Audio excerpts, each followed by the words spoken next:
If you're new to handguns, you may be a little confused about single action, double action only, all these terms thrown around, what does it mean? So we'll take a quick look today and kind of give you a little primer on single action versus double action. To begin with, the simplest example there is a cowboy style gun like a Colt single action or this replica. This is called a single action revolver. And what it does, when you cock the hammer, it rotates the cylinder, you pull the trigger, sets off the round, nothing else happens. Pull the trigger again, no soap. You have to cock the hammer manually each time. That's a single action revolver. A double action revolver, like a Smith & Wesson or a Colt or something, is also a single action. You can shoot it by cocking the hammer each time, or you can pull the trigger and the hammer is self-cocking.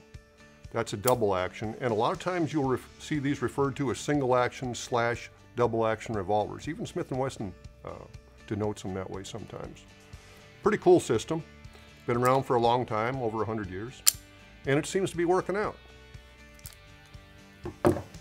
Now when you get to the automatics, things can get a little trickier. To begin with, we've got the good old 1911. This is a Smith & Wesson version of it.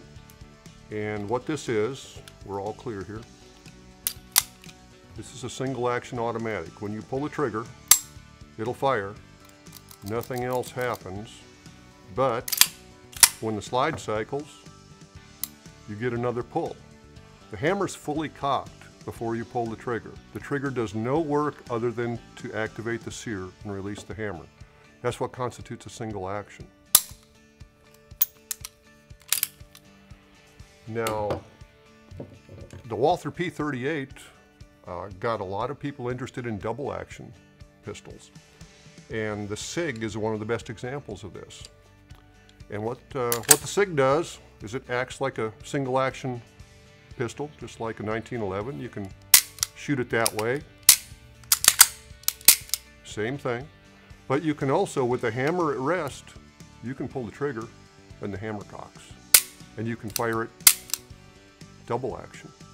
Same thing for the Beretta 92. Same principle. It'll fire like a single action. Hammer cocked, you can put the safety on, decock it like this and leave it at rest. Then you can pull the trigger, the hammer cocks itself, and you can fire it. After the first shot, it's cocked by the slide action and it fires as a single action thereafter. So this is a double action, single action also, just like the Smith & Wesson revolver, only an automatic pistol, magazine fed. Those are the basic differences. However, and that's all there was until just fairly recently, last 40 years or so, when Mr. Glock came along and he produced the Glock Safe Action. And the Glock Safe Action is a little different. It's not a single action and it's not really a double action. It is a Glock action. And the way it works, I've got one torn down here, is you have a connector back here that pushes down on the sear bar connected to the trigger bar here.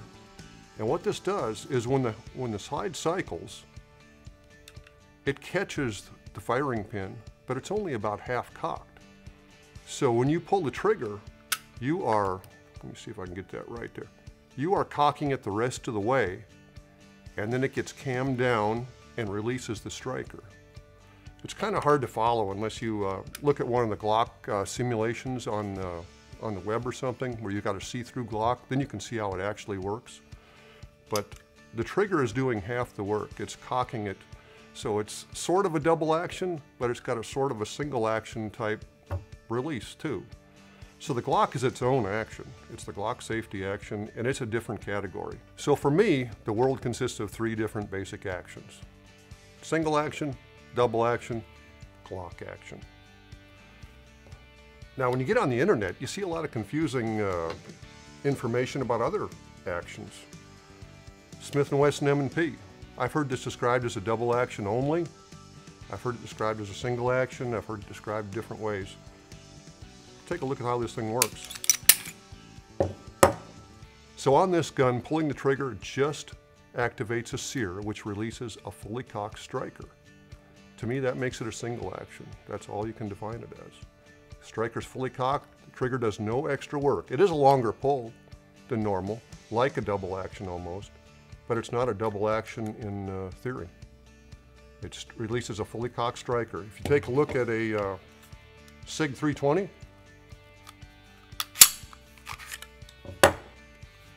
same thing.